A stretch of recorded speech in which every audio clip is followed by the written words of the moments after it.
천재 트로트 소녀 빈에서 향한 박현빈의 냉혹한 심사평. 그 뒤에 숨겨진 잔인한 진실과 뜨거운 성장통에 기록 트로트 열풍이 대한민국을 뒤흔들고 있는 지금, 한 오디션 프로그램의 무대는 그 열기의 정점에 서 있었다. 무대 위에는 단 10살의 나이로 전 국민의 심금을 울리며 트로트 신동을 넘어 천재라 불리는 소녀 빈예서가 서 있었다. 그녀가 마이크를 잡을 때마다 시청자들은 숨을 죽였고, 그녀의 애절한 목소리가 울려 퍼지면 스튜디오는 이내 눈물바다가 되곤 했다. 하지만 화려한 조명 아래서 모두가 찬사를 준비하던 그날, 심사위원 박현빈의 입에서 나온 말은 현장의 모든 공기를 단숨에 얼려버렸다. 박현빈의 첫마디가 떨어지는 순간 화기애애했던 스튜디오는 마치 전원이 꺼진 것처럼 정막에 휩싸였다. 빈예서 양, 미안하지만 아주 냉정하게 말할게요. 지금 상태라면 예서 양에게 미래는 없습니다. 이것은 단순한 지적이나 조언의 수준을 넘어선 선고에 가까운 독설이었다. 10살 어린아이가 감당하기엔 너무나 치명적이고 날카로운 칼날이었다. 박현빈의 표정은 평소의 유쾌한 모습은 온데간데 없이 그 어느 때보다 차가웠고, 그의 눈빛은 무대 위에 작은 소녀를 해부하듯 꿰뚫어보고 있었다. 관객들은 경악했고 제작진조차 예상치 못한 상황에 당황하며 카메라 앵글을 흔들었다. 박현빈은 이어 독설의 이유를 조목조목 설명하며 비판의 수위를 높였다. 예서 양의 감정 표현은 분명 타의 추종을 불허합니다. 하지만 가수가 노래를 부르는 데 있어 기술적인 부분은 어떻습니까? 냉정하게 말해 첫 방송 때의 신선함 이후로 한 걸음도 나아가지 못한 제 제자리 걸음입니다. 노래의 기본 개인 발성과 호흡, 정교한 테크닉이 뒷받침되지 않은 채 오로지 타고난 감성에만 의존하는 것은 모래 위에 성을 쌓는 것과 같습니다. 이대로라면 예서 양은 결코 멀리 갈 수 없습니다. 대중은 곧 그 감성에도 익숙해질 것이고, 그때 내가 보여줄 수 있는 다음은 무엇입니까? 그의 분석은 전문가다웠지만 동시에 너무나도 잔인했다. 박현빈은 빈예서가 가진 가장 강력한 무기인 감성이 오히려 그녀의 성장을 가로막는 독이 될 수 있다는 점을 지적한 것이다. 이는 완성된 가수가 아닌 성장을 거듭해야 할 어린 유망주에게 내리는 가장 뼈아픈 경고였다. 박현빈의 심사평이 끝나기도 전에 스튜디오 여기저기서 탄식이 터져나왔다. 동료 심사위원들은 당혹감을 감추지 못한 채 서로의 눈치를 보았고, 일부 관객은 말이 너무 심하다, 아직 어린아이에게 상처를 주는 것 아니냐며 야유 섞인 목소리를 냈으며, 한 심사위원은 박현빈의 팔을 잡으며 만류하기도 했다. 무엇보다 시청자들의 마음을 갈기갈기 찢어놓은 것은 무대 위 빈예서의 모습이었다. 꿋꿋하게 서서 심사평을 듣던 소녀의 작은 어깨가 파르르 떨리기 시작하더니 이내 참아왔던 굵은 눈물이 뺨을 타고 쉴 새 없이 흘러내렸다. 10살 아이가 짊어지기엔 미래가 없다는 말의 무게는 너무나도 가혹했고, 그 눈물은 스튜디오 전체를 죄책감의 늪으로 빠뜨렸다.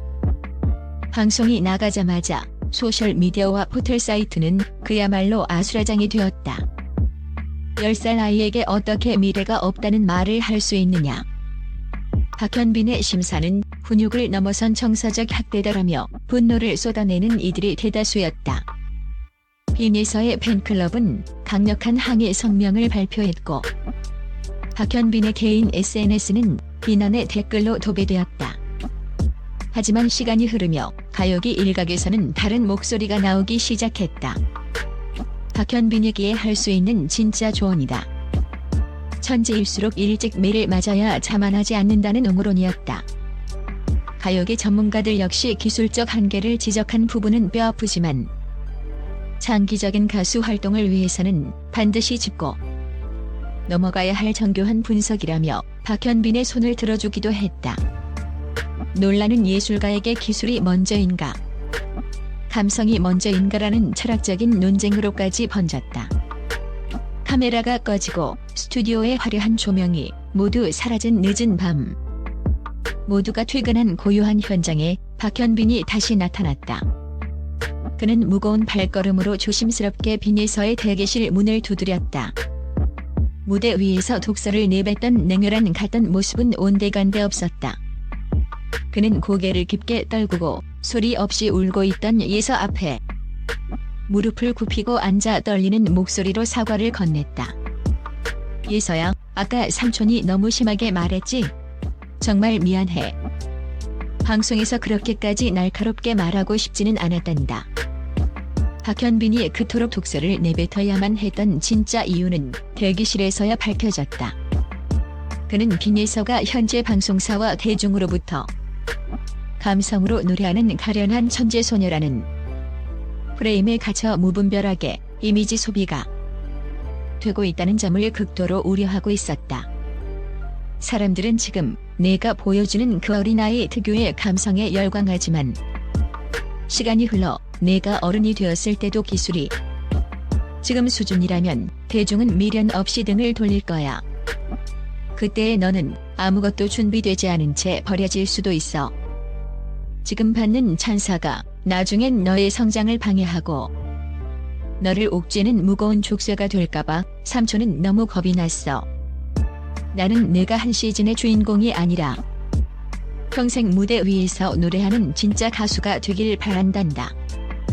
이날 박현빈은 충격적인 사실 하나를 더 공개했다. 사실 방송에서 편집된 그의 심사평 뒷부분에는 예서를 향한 가장 뜨거운 응원의 메시지가 숨어 있었다. 원래 그가 했던 말은 현재의 모습에 안주한다면 너에겐 미래가 없다. 하지만 오늘 이 한계를 스스로 인정하고 변화를 시작한다면 너의 미래는 그 누구도 범접할 수 없을 만큼 찬란하게 바뀔 것이다였다.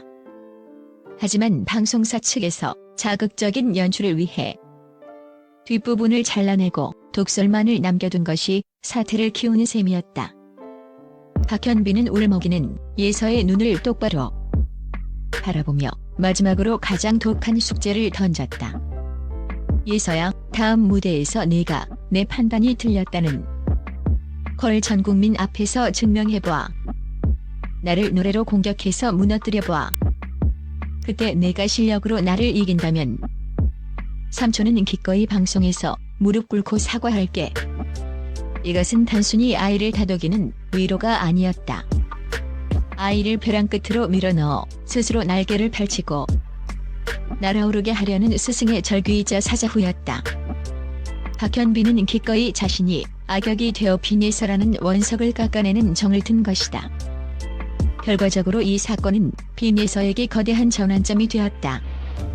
단순히 타고난 재능에만 의존하던 어린 소녀는 그날 이후 피나는 연습에 돌입했다. 그녀는 매일 새벽까지 발성 기초를 다시 다듬고 호흡의 길이를 조절하며 기술이라는 이름의 단단한 갑옷을 입기 시작했다. 슬픔으로 가득 찼던 눈물은 어느덧 도끼 서린 투지와 프로페셔널한 열정으로 변해 있었다. 박현빈의 독설은 잔인한 비수가 아니라 깊은 잠에 빠져있던 천재소녀를 일깨운 강력한 알람이었다. 이 논란을 통해 빈예서라는 이름은 단순한 경연 참가자를 넘어 시련을 딛고 스스로를 증명해내는 성장형 아티스트의 상징으로 자리 잡았다. 이제 대중은 그녀의 어린 감성뿐만 아니라 그 뒤에 숨겨진 치열한 노력과 압도적인 기술적 완성도에 전율하고 있다. 빈예서, 너에겐 미래가 없다던 박현빈의 말은 이제 틀린 말이 되었다. 그녀는 이제 남이 정해준 미래를 기다리는 것이 아니라 스스로의 손으로 가장 위대한 미래를 창조해 나가고 있기 때문이다. 대한민국 트로트계의 역사는 박현빈의 독설 전과 후로 나뉘게 될 것이며 그 중심에는 한층 더 단단해진 빈예서가 서 있을 것이다.